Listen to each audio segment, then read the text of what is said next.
kweli je nagomba nyene nk'umunsi nyene sinzi ko bikunda oya nibyo ku munsi wumva ivyo bikibiba nugomba vyiki mu myaka yose we myaka yose woyina kubera iki aho ntihapfa abantu banasuze amen mahoro pastor sawa sawa papa mama yakibiki nuwaye uyu wewe pastor usalishe nawe ndabajije nakubwire oh no hallelujah nakunda ronda ko kumesi urumva haguhenga kumenda gusa nanjye namwanje ku munsi ukemera nyine wagaze nyine twetwaranye ntabyo ku munsi shaka ndabasengere muzotware mugire mariage muzobane basi muzomarana imisi yose mu nzu atabyo ku munsi bibamwe ngo muzanga kubigaza imisi yose muzogire mariage kama bana b'Imana ntibakwiye kuba mu bintu nk'ibi bakwiye kuba bana abantu nyene b'Imana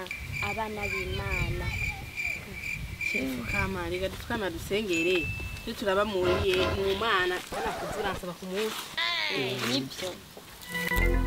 dusenge oho Yesu Kristo adatabuja twakwere bano bantu w'Amana ubakuremo impemu mbi tuzazira batiramwe bavuga ibintu byo ku munsi biyumvira byo ku munsi Yesu Kristo ndakwingiza amano bibakuremo kandi ndakuyemo imwembu umwana w'umukobwa azaremera atanga ikiganiro bahe bamubwira ibintu byo ku munsi Yesu Kristo uzubahe imisi yo kubana bazobane neza ubaho urugo rwiza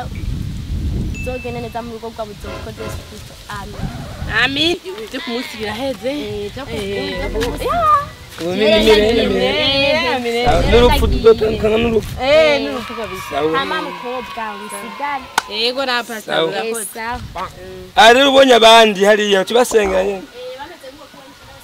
sawa bakize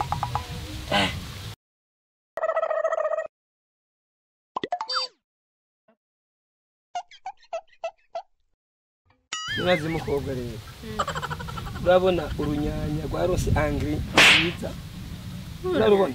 cyane maze kurubona ruhiye nyine fresh nyine uyo nyanya murasa sana nagomba kunyiki kabisa turasa yego frere abona je ndurunyanya vraiment usa neza cyane umva nagombye kuvuga nk'ubwiza bwawe kundi neza kandi amavuta yiwanda keka katava ngaha mu Burundi oya ava hanze ayo mavuta ava hanze amavuta yiwanje ebana sinyisiga none ha mu Burundi ne mavuta yiwatwara igaramingana gute reka nawe kubwiye nawe woce n'uri kigazi